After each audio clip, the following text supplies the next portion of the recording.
de mal dans cette histoire. Je les considérais comme mes propres parents. Quand ils m'ont abandonnée, j'ai perdu tout espoir de vivre. Où est-ce que je vais aller maintenant? Les gens sont mal intentionnés. Ils attendent toujours quelque chose en retour d'un service. Comment je peux vivre dans un monde comme ça?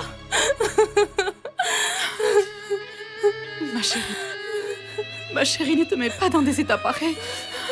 Le temps que tu puisses trouver un toit ici, le temps que tu trouves un endroit où vivre, tu vas rester avec moi, dans ma maison. Chez moi, ma fille.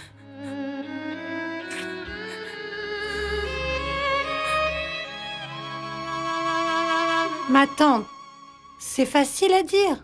Tu te rends compte de ce que tu dis? C'est pas vrai? Ah, bien sûr. Je propose qu'on l'envoie au foyer pour veuves. Il y a beaucoup de femmes livrées à elles-mêmes dans cette ville. Combien tu comptes en aider comme ça?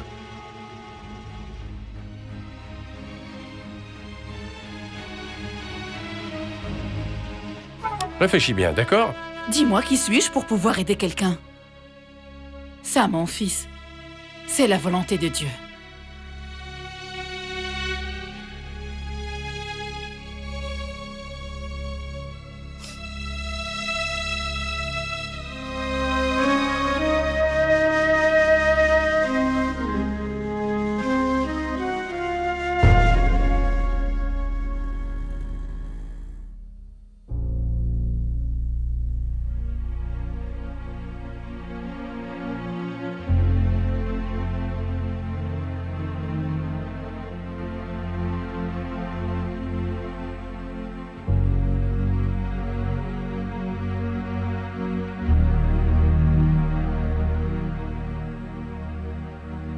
Mon frère,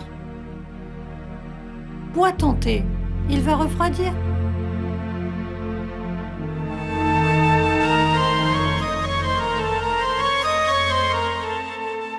Satya, le magasin est fermé depuis 3 jours. C'est quand qu'on rouvre? Tiloram, rends-moi un service. Prends cet argent et utilise-le pour acheter 2 nouveaux saris à cette femme. C'est une veuve, elle n'a plus rien du tout. Achète-les et donne-les à ma tante pour qu'elle l'habille. D'accord. Qu'est-ce que tu fais, mon frère? Tu la soutiens? Tante Méro a perdu la raison. Pourquoi se donner autant de peine pour une inconnue? Au moins, toi, reste en dehors de ça. C'est pas vrai? Pourquoi est-ce que tu te raccroches à ça? On n'a vraiment pas besoin de ça en ce moment. Oui, c'est vrai. Chandar a complètement raison. Je ne sais pas pourquoi tante Mérou fait tout ça. Elle a à peine de quoi vivre et elle se prend pour les services sociaux. Cela va nous attirer des ennuis. Je le répète.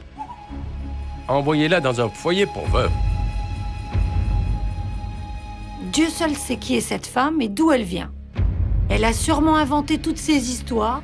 Comment peut-on croire ça? Je suis sûre qu'elle a fait quelque chose de mal pour en arriver là. C'est pour ça que ses beaux-parents l'ont abandonnée. Ça doit être une pécheresse. Mais cette femme a des problèmes. Je pense qu'elle dit la vérité. Les gens mentent quand ils veulent garder la vie sauve. Mais elle a voulu mourir. Tiloram, s'il te plaît, tu ferais mieux de te taire.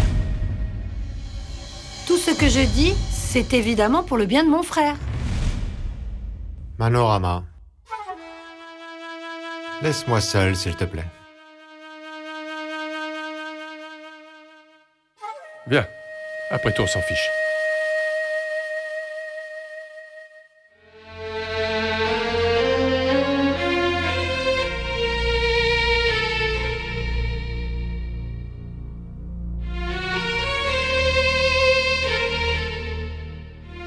Eh bien, qu'est-ce que tu fais encore là? Hein? Va acheter les saris. Bien, Satya. J'y vais.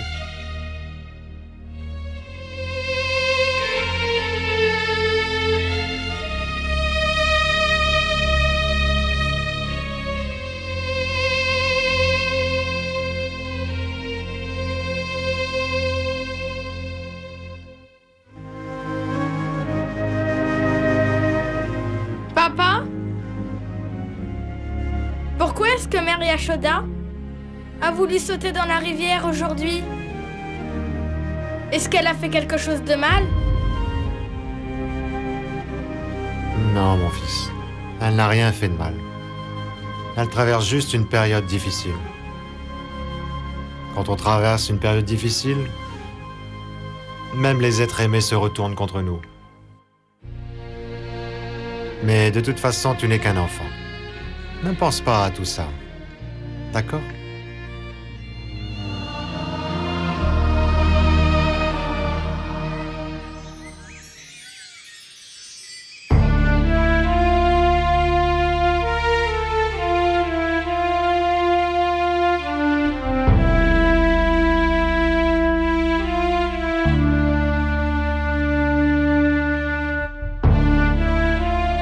Ma chérie,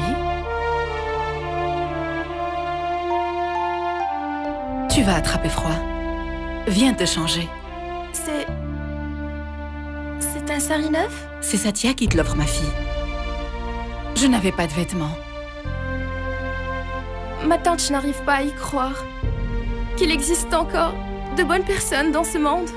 Ce monde a été créé par Dieu. Il s'assure quand même de mettre quelques bonnes personnes. Comme Satya, par exemple. Le chagrin est une épreuve que l'on doit traverser. Ma chérie, dis-moi pourquoi est-ce que tu as voulu mettre fin à ta vie? La vie est faite de douleur pour tout le monde, tu sais. Regarde Satya et son fils. Pense à la peine qu'ils ont tous les deux. C'est vraiment pas facile. Le destin a été tellement cruel. Oui, Dieu n'aurait pas dû faire ça à un si jeune enfant. Ce qui lui est arrivé est vraiment cruel.